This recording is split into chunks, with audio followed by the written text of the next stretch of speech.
Welcome to Mayor Brown's Global Financial Markets Podcast. Each 30-minute episode is designed to help listeners better understand the legal issues that impact their business given the ongoing uncertainties in the financial markets worldwide. Speakers from across Mayor Brown's practices and offices provide their timely insights on a wide range of topics, including finance, financial services, and insurance regulatory developments, securitizations, and litigation in the United States, the United Kingdom, Europe, and Asia. We hope you enjoy the program. Hello, listeners. Our topic today is the FDIC's proposal to revise its broker deposit regulation. My name is Jeff Taft. I'm one of the co-leaders of Mayor Brown's Financial Services Group in our Washington, D.C. office. Joining me today is Matt Bisanz, a partner in our Financial Services Group, also in the Washington, D.C. office. With this intro, let's begin today's program. On July 30th, 2024, the FDIC proposed revisions to the restrictions on broker deposits. This is somewhat of an irregular item, given that the restrictions were substantially overhauled in 2020, and runs on broker deposits did not play a significant role in the recent bank failures or fintech failures. Even more so, the compliance with the existing regulation really didn't go into effect until January of 2022. So we've really been living in this regime only for 2.5 years.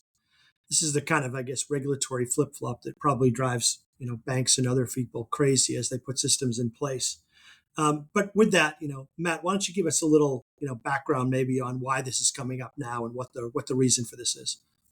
Yeah, thanks, Jeff. So you would think that for a regulatory change like this, there would be some obvious flaw that was noticed in the 2020 revisions, or some huge change that had occurred in the broker deposits market.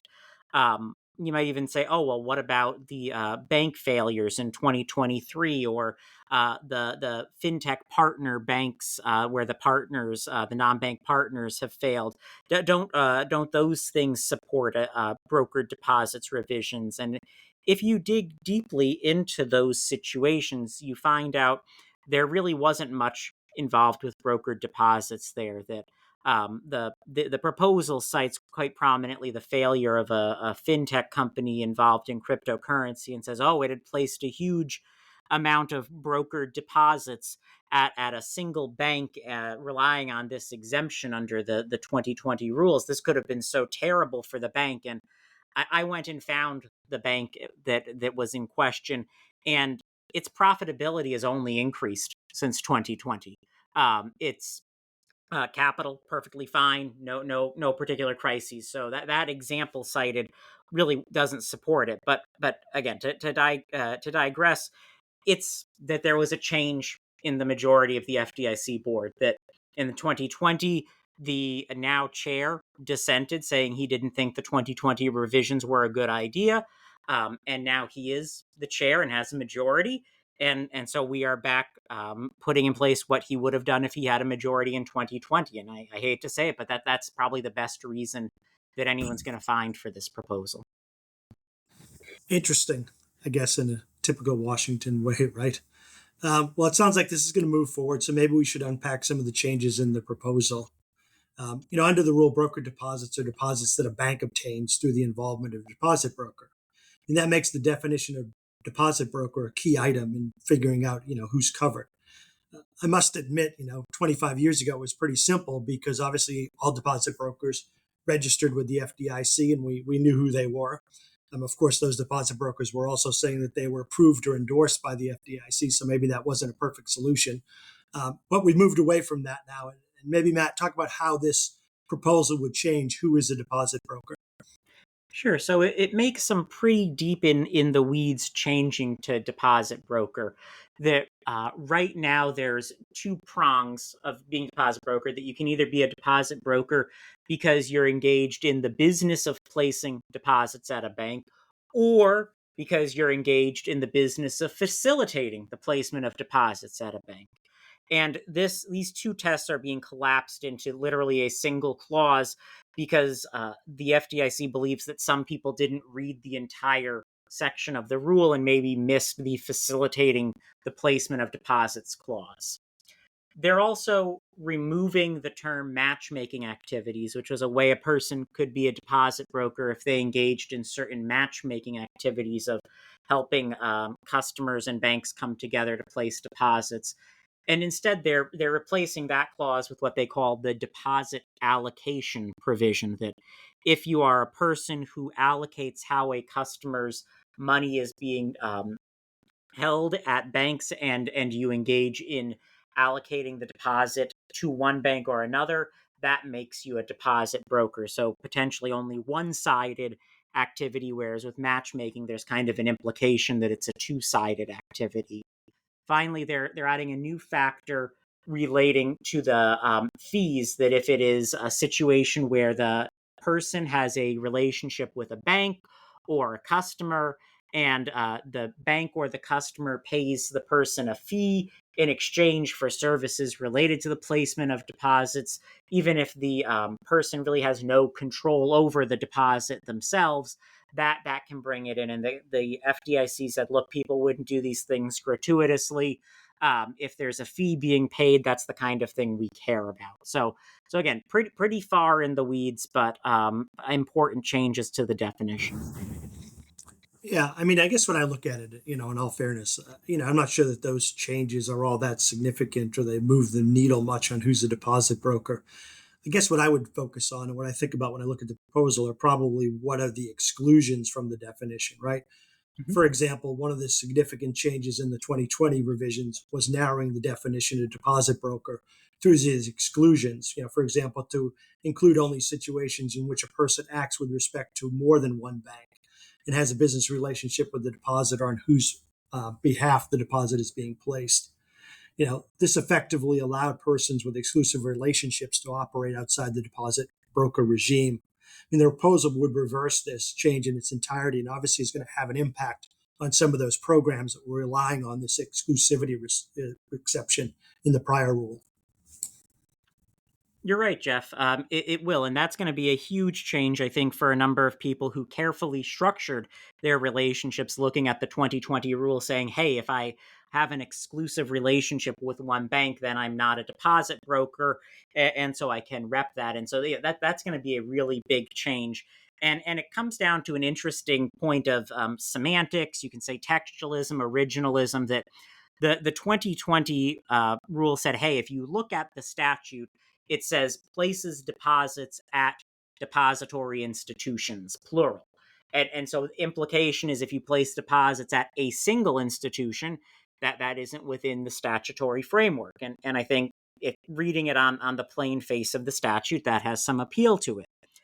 This time around, the FDIC is pointing to the interpretive rules for the U.S. Code up in the beginning of Title I, where almost none of us ever go, saying, hey, when the singular or plural is used anywhere in the U.S. Code, it doesn't have significance unless the context requires otherwise. And so if you use that rule of interpretation, well, then you can include these exclusive or single bank placement arrangements within the definition of deposit broker.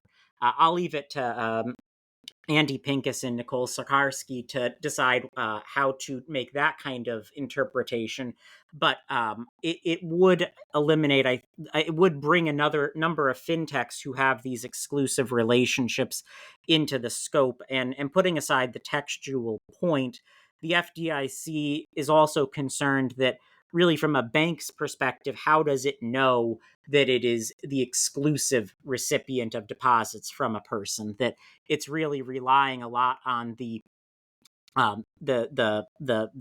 potential deposit broker to correctly represent to the bank that, hey, you're the only bank I'm placing deposits at. And so I think there were some concerns around that. And while those concerns obviously existed in 2020, well, now we have this really cute interpretation of one USC to get us there. Well, it's interesting. I mean, having put together some of these exclusive relationships, I mean, obviously you can get reps, warranties, and covenants from your deposit broker counterparty as to the exclusivity of your relationship. So I think that that's something people got relatively quickly comfortable relying on. So I'm not sure that that's a justification for kind of moving away from this. Obviously, reasonable minds can differ, as we know.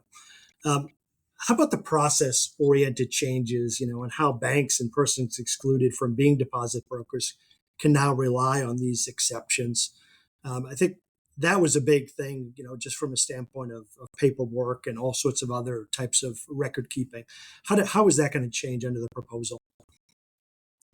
Yeah, so there will be a few changes on the process that before either a deposit broker or a bank could apply where there was a notice or application requirement. And so if you were, say, a deposit broker who would be facilitating transactions at 10 or 15 banks, rather than asking each bank to file a notice saying that you're relying on it, you could just file a single notice with the FDIC.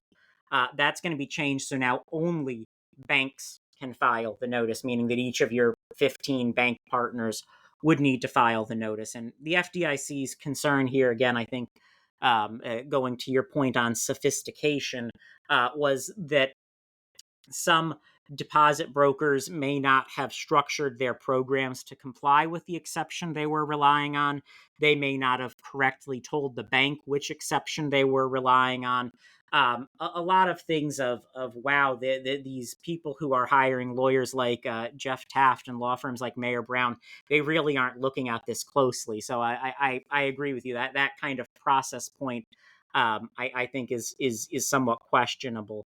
I also do want to turn, though, to one more substantive point before turning it back over, is that there were a few changes made with some of the product-specific exceptions. So one of them, as I said, was there's an exception if you're enabling transactions. If you're someone who is not trying to place deposits for the purpose of obtaining deposit insurance, but you're trying to enable transactions, say like a money transmitter, that was an exception, and that's being eliminated entirely. That the FDIC says, well, if you're doing it for transactions, in our mind, that's the same thing as acquiring deposit insurance. Again, I think that's a semantics point. I wouldn't necessarily agree with it, but that exception is entirely out the window. There's also an exception if you are placing 25% or less of your assets into brokered deposits as part of an asset management activity for customers. Right now, that's fairly broad. You can be any type of asset manager placing 25% or less. The proposal would restrict it so that it only is if the placement agent is a SEC registered broker dealer or investment advisor, and only if it's 10% or less of their total assets under management. So getting rid of some of those people who might not be engaged in securities activities that would require them to register as a broker dealer or investment advisor. Those people will become deposit brokers. Also reducing it from 25 to 10%, saying, well, look, if it's 25%, that's really a dominant part of their business. And finally, I think in a particularly hide the ball way of regulating, changing the definition from assets under custody to assets under management, which, as our 40 Act colleagues will tell you, assets under management is a much narrower definition, meaning that your 10% is coming out of a lower base number. So I think that's another one that I was surprised to see making it in there.